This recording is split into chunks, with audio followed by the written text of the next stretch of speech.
For anyone who's played WWE SuperCard for a long time, they will know that sometimes the game asks you to cough up quite a lot of coin. Sometimes that goes over the limit, and that wasn't a pun, but that is actually where this has been inspired from. Not just that, but Last Man Standing. See, over that time I was thinking to myself, what is actually the most expensive card or expensive set of cards they have ever put into the game? Because like all mobile games, this has microtransactions, and sometimes it goes a little bit too far to get you your most favourite cards. We're talking from $80 anywhere up to over $1,000 just to get one card. And I am not talking about a collective or getting a pro in a new tier on the first day. No, I am talking about getting one specific card. And yes, people do go to those extremes. I'm one of them. My name is SuperZombGBBQ, and today we're going to be looking at, regardless of how long you've been playing WWE SuperCard, whether this is day one of you playing or whether you've been playing since day one, the most expensive cards that have ever existed in this game. Before we get started though, I need you to do me a huge favour, and that is to take 2 seconds out of your day to hit that thumbs up.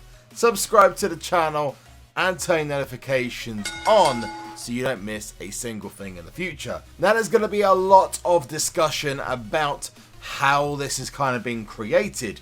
I want to know what in the comment section below your thoughts are on this. Now there will be some parts of this which are maybe inaccurate, but I'm talking 1 or 2 or 3 places.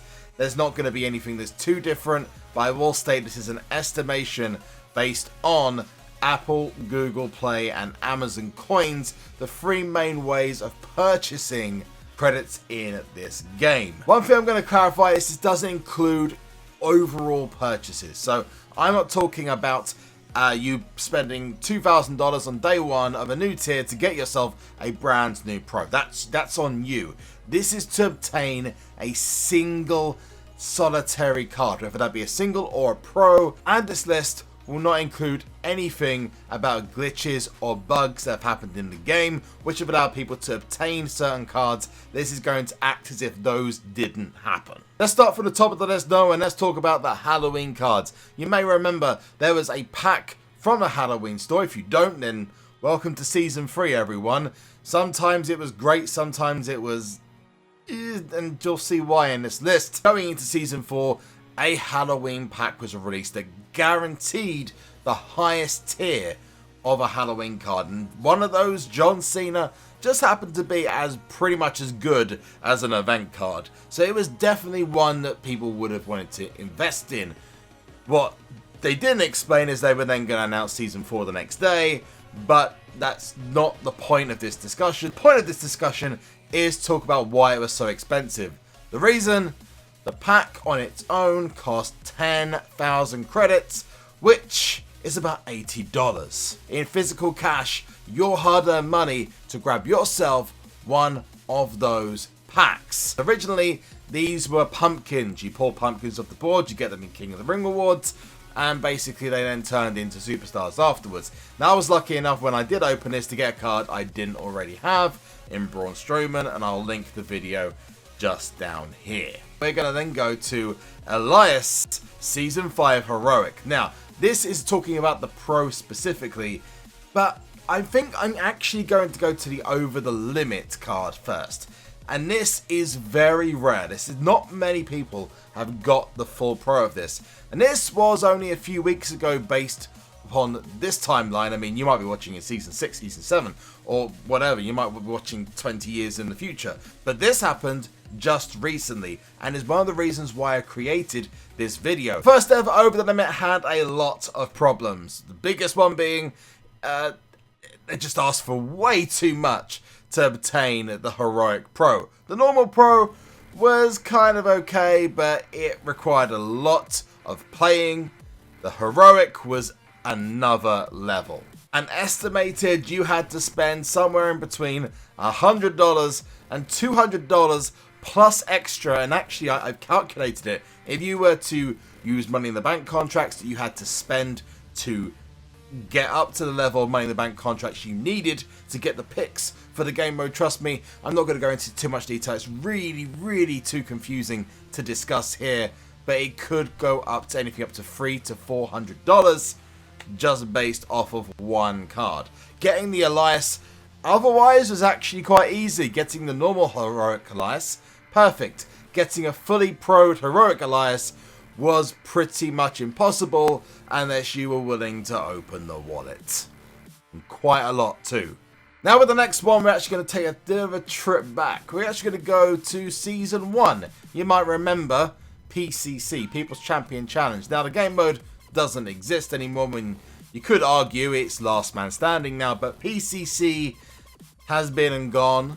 But in Season 1 there was some outrageous cards available. But before we went into WrestleMania tier in Season 1, only the top 5 were able to get themselves the pros, and that meant that your wallet or purse took a right beating from Cat Daddy themselves, because to get access to one of these cards you needed anything from 30,000 points upwards to 55,000, and that was the Daniel Bryan from PCC back at Fastlane 2015. But I'm not looking at any particular individual card, because technically if I was doing that then it would fill up most of this list. So I'm going to bump them all in together as one collective and say to get yourself a top 5 PCC Pro you had to spend roughly in an area of $150 to $450 easily.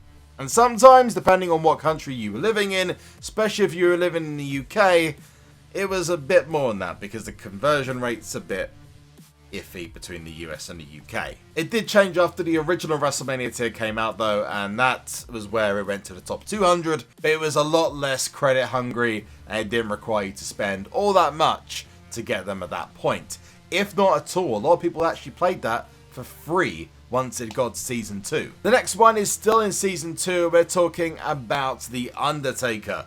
The Undertaker probably is in line, but because it was the first event card of Season 2, whilst the first Undertaker was able to be obtained through a PCC, which meant that you could actually be in any tier and be able to gain access to this card. Even be in rare tier of Season 2, and you can still obtain this Undertaker card, because it's not based on how good your deck is, but they pulled the switcheroo and they made it based on your best for Ring Domination, which was the first event that followed PCC, which means you had to lay down some serious coins to get yourself some pros to get you up to that tier level, and a lot of people weren't happy with that.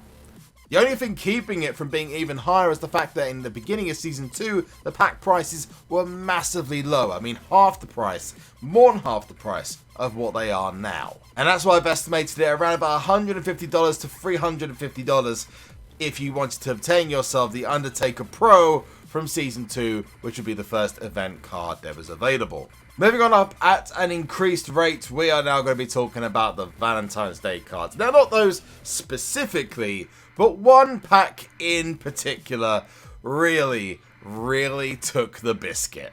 There was a special pack you could buy, which actually was quite good value. It gave you a guaranteed Titan Valentine's Day card, which, like the pumpkin packs, were available for a limited time, where you could get these Valentine's hearts and then you can turn them into superstars when the event ended. Well, when the event ended, they released a pack just like they did with the pumpkins, but this time it was even more expensive. I believe, if I'm not wrong, that it was 10,000 credits for one. Now that would put it in line with the Halloween cards at $80. But oh no, if you spent on one of these packs, you then got the full price of the pack because it was 60% discounted, and you got yourself a pack for 30,000 credits, or $250. Yes, to pack yourself more than one of these Valentine's Day cards, you had to spend 250 smackers, or £200 in English money. Absolutely insane. And believe it or not, I know someone who actually did that, and they regret it to this day. Just imagine spending that. God, the remorse has got to be real. But now we're going to move up, and this is more of a tie, but I'm going to kind of count it as one and the other. And that is Season 4 and Season 5's first event cards, and I'll explain why in a moment. Daniel Bryan for Season 5 and Gobbledygooker. Now, obtaining those cards for anyone was actually quite easy. It didn't require a lot of money, you just had to basically pound through a road to glory, get yourself the card, all good. If you wanted the Pro, however, nope, both events were locked behind the ring domination wall again, and there were certainly plenty of people who weren't able to get these cards. Now, the only reason this is below another certain card on this list is because the ring domination event that followed the initial Road to Glory event was delayed instead of being the first actual event. It still cost anything from $250 to $500 to get yourself not one was a little bit cheaper than that, but 2 to get the Pro. You needed to have a deck that was absolutely incredible, and you need to lay down some serious coin. And even then, you might have even needed a little bit of luck or a good team to get you even better cards. It was totally pay up or shut up. Now, I'd put the Daniel Bryan Pro actually over the Gobbledygooker purely on the basis that the credit prices had actually increased, but in reality, they're kind of one and the same. But now we come to the top of the list, and you probably would have expected this one to be at the top, but actually it's going to be the second, and this is every single #1 last man standing card. If you want to get yourself to the top of that leaderboard to be the best in last man standing, well, let's just put it this way, it's not going to be easy.